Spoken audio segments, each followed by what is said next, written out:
எங்கள் வீட்டில் கொஞ்ச நாளாக இந்த எலி தொல்லை ரொம்ப தாங்க முடியலைங்க. பொங்கலுக்கு தான் மொத்தத்தையும் க்ளீன் பண்ணேன் கிச்சன் செல்ஃப் எல்லாம். அதுக்குள்ளே திருப்பியும் பார்த்தா 1 மாதம் கூட ஆகலை. திருப்பியும் கிச்சன் செல்ஃப் எல்லாமே எலி ரொம்ப நாசம் பண்ணி வச்சுருக்கு. நாம் ஏதாவது இந்த காய்கறிகள், பழங்கள் ஏதாவது வெளியே வச்சுருந்தா அதை மொத்தம் இழுத்துட்டு போயிட்டு எல்லாத்தையும் அடியில் போட்டு வச்சுருந்தது. இந்த எலியை ஒழிக்க என்ன தான் வழின்னு தெரியல. உங்களுக்கு ஏதாவது தெரிஞ்சால் கமெண்ட்ஸில் சொல்லுங்கள்.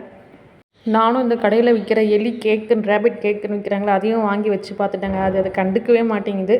என்னையை சாகடிக்க பார்க்குறேன்ட்டு வீடு ஃபுல்லாக அதனோட அட்டகாசம் தாங்க முடியலைங்க. அதே மாதிரி சோஃபா ஃபுல்லாக அடியில் போய் கடிச்சு மொத்தம் நாசம் பண்ணிடுச்சிங்க. சோஃபாவை தூக்கி போயிட்டு வெளியே காய வச்சுருக்கோம். ஹாலையும் நல்லா நீட்டாக தொடச்சி விட்டாச்சு. ஹால் நல்லா பெருசாக இருக்குன்ட்டு எங்கள் குட்டீஸுங்களும் ஜாலியாக விளையாடிட்டு இருந்தாங்க. அதேமாதிரி இந்த கிச்சன் செல்ஃபும் எல்லாமே தொடச்சி பேப்பர் போட்டு எல்லா பாத்திரத்தையும் எடுத்து நல்லா அடுக்கி வச்சாச்சு. இது எத்தனை நாளைக்குன்னு தெரியல. இந்த குட்டி பிள்ளையார் என்ன தான் பண்ணுறதுன்னு தெரியல. அந்த மாதிரி தான் ஒரு முறை பார்த்திங்கன்னா பூஜை ஸ்டாண்டில் போய்ட்டு கரெக்டாக போய்ட்டு உட்காந்துருந்தது. அதை அடிக்கவும் மனசு இல்லை, சரின்னு ஓட்டி விட்டாச்சு. ஆனால் அது தொல்லை தாங்க முடியல, ஓவராக அட்டகாசம் பண்ணுது.